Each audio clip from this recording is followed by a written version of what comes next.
Kemudian dinyatakan lagi dalam hadis kudusi ini, dan aku bersama manusia itu, aku bersama dengan hambaku apabila dia ingat kepadaku. Inilah yang ingin disampaikan di sini. Bagaimana kedudukan zikir itu meletakkan seseorang pada kedudukan yang disebut sebagai bersama dengan Tuhannya. Wa ana ma'ahu in zakarani, dan aku bersamanya bila dia ingat kepadaku. Bagaimana kita nak memahami ketenangan-ketenangan seperti ini? Allah bersama kita dikala kita ingat, dikala kita lupa, semacam sebaliknya. Soalnya sebaliknya, bila kita ingat, kita dianggap bersama Allah, bila kita lupa, kita tidak bersamanya. Inilah yang perlu difahami. Nas-nas agama perlu difahami menurut standardnya, menurut kaedah kefahamannya, seperti yang dihuraikan oleh para ulama yang terdahulu dalam memahami nas. Jadi yang dikatakan bersama atau tidak itu dari dimensi yang tertentu, dari sudut yang tertentu. Hakikatnya tidak ada makhluk yang terlepas dari Tuhannya, dengan arti semua makhluk itulah bersama Tuhannya.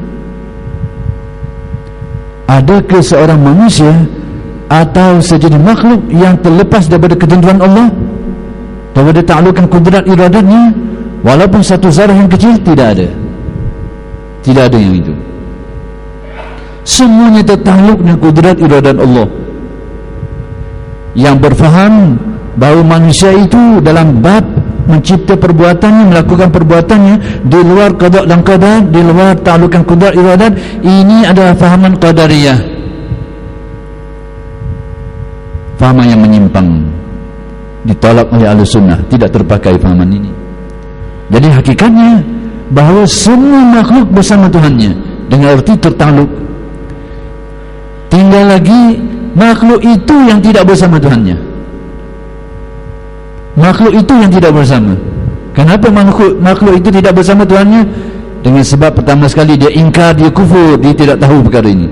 Dia ingkar, tidak percaya perkara ini. Jauh, sangat jauh kedudukannya. Allah dengan mereka ini dekat, tapi mereka dengan Allah jauh, sangat jauh. Keingkaran itu berarti kekufuran. Itulah kejauhan yang tidak ada taranya. Ada yang mukmin, yang percaya hakikat ini, yang tahu hakikat ini, tapi ghaflah hatinya. Percaya perkara ini, tapi tidak jelas pandangan hatinya, disebabkan kerana kejahilan, jauh. Ada di antara mereka itu yang mukmin, yang percaya hakikat ini, yang faham rahsia ini, tapi lupa hatinya, lupa, dah ingat. Jauh tapi dekat sikit. Dan ada di antara mereka itu yang percaya hakikat ini, yang memahami hakikat ini, bahkan selalu merasai hakikat ini. Inilah darjat ihsan, yang dikira hati mula berada pada hadirat Allah Subhanahu wa taala. Ihsan yang disabdakan oleh Nabi Muhammad sallallahu alaihi wasallam, anta'budallaha ka'annaka tarahu.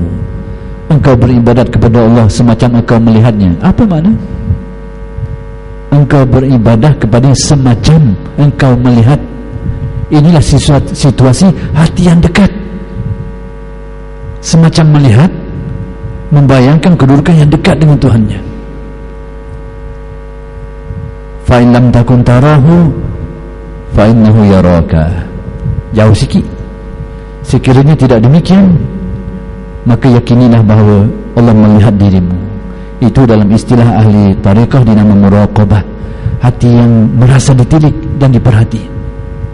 Dan tidak semudah itu untuk mencapai maqam ini. Sekali-sekala dia mari ya, tapi nak suruh jadi suatu sifat yang melekat pada hati, yang dengannya dinamakan maqam muraqabah, tidak semudah itu. Orang yang belajar ilmu, kaedah-kaedah beramal, itu latihan amal, belum tentu begitu keadaan jiwanya. Memanglah dia belajar muraqabah, ma'iyah, aqrabiyah, macam-macam muraqabah. Itu bahagian belajar, bahagian beramal, tapi situasi hati belum tentu sampai ke situ. Tengok gaya hidupnya bagaimana. Tengok gaya hidupnya. Kan muraqabah ini mempengaruhi gaya hidup. mempengaruhi watak perlakuannya.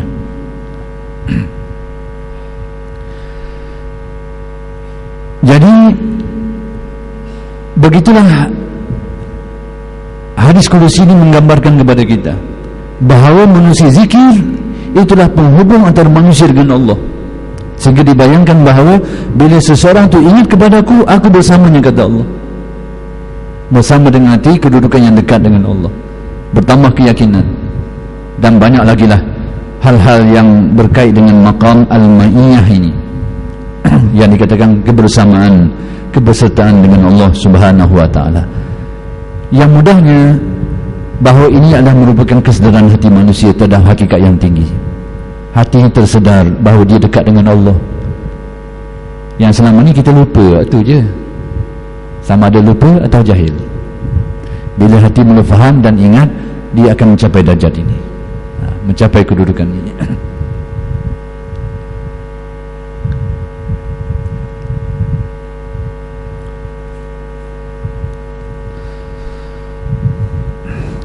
Jika ia berzikir dalam hati, yakni sambungan hadis, yang kalimat hadis tidak disebut, hanya diringkaskan, tapi maknanya didatangkan di sini. Jika ia berzikir dalam hati peribadinya, yakni sendiri, aku pun berzikir padanya dalam diriku. Yang ini dengan arti apabila seseorang itu ingat kepada Allah secara seorang diri atau secara senyap-senyap,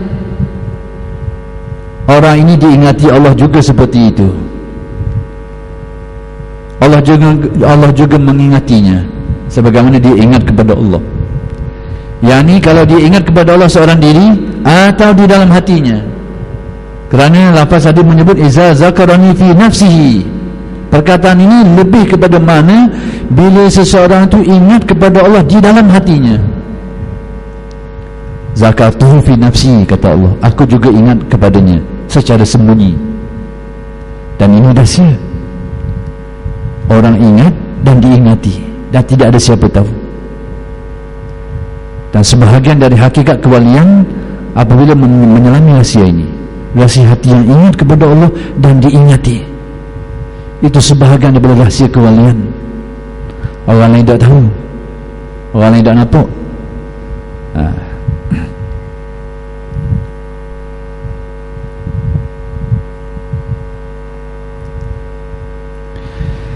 Dan jika ia berzikir di depan umum, yakni sekiranya dia berzikir menyebut ingat kepada Allah di khalayak ramai secara terbuka, aku pun berzikir padanya di muka umum, aku juga menyebut namanya di khalayak makhluk-makhluk yang lain. Yakni apabila seseorang itu berzikir dalam bentuk berkumpulan berjamaah ramai-ramai, aku juga ingat kepadanya dalam bentuk seperti itu. Yang ini dimasyhurkan namanya di kalangan para malaikat, disebut-sebut namanya di kalangan para malaikat. Jadi begitulah kedudukannya, bahawa ingat kepada Allah itu, zikir itu bukan di sebelah pihak saja, ada timbal balasnya. Itulah penghubungannya. Itulah yang dikatakan perhubungan antara manusia dengan Allah. Jadi bahasa yang mudahnya kalau dapat disimpulkan, zikir itu sebenarnya penghubung hati dengan Allah. Sebab itu dia bukan perkara kecil. Yang kata benda kecil ada uti bak ni, dia tak tahu kala bak ni. Dia kata kecil lah benda ni. Tapi kalau dia tahu rahsia ini, bukan perkara kecil. Kemudian selain daripada itu, riwayat hadis kudusi ini juga memberikan kita suatu petunjuk yang lain. Yang ini lagi sikit lah daripada apa yang nak disampaikan. Yang nak disampaikan di sini berkait dengan kedudukan zikir. Bagaimana zikir itu dikira atau menjadi penghubung antara manusia dengan Tuhannya. Lalu didatangkan dalil-dalil ini. Cuma saya bila baca hadis ini, saya nak mengeluarkan beberapa petunjuk yang lain sikit. Sebab apa? Ada masalah, ada isu. Pertama sekali, hadis ini tentang periwayatannya adalah hadis yang diterima,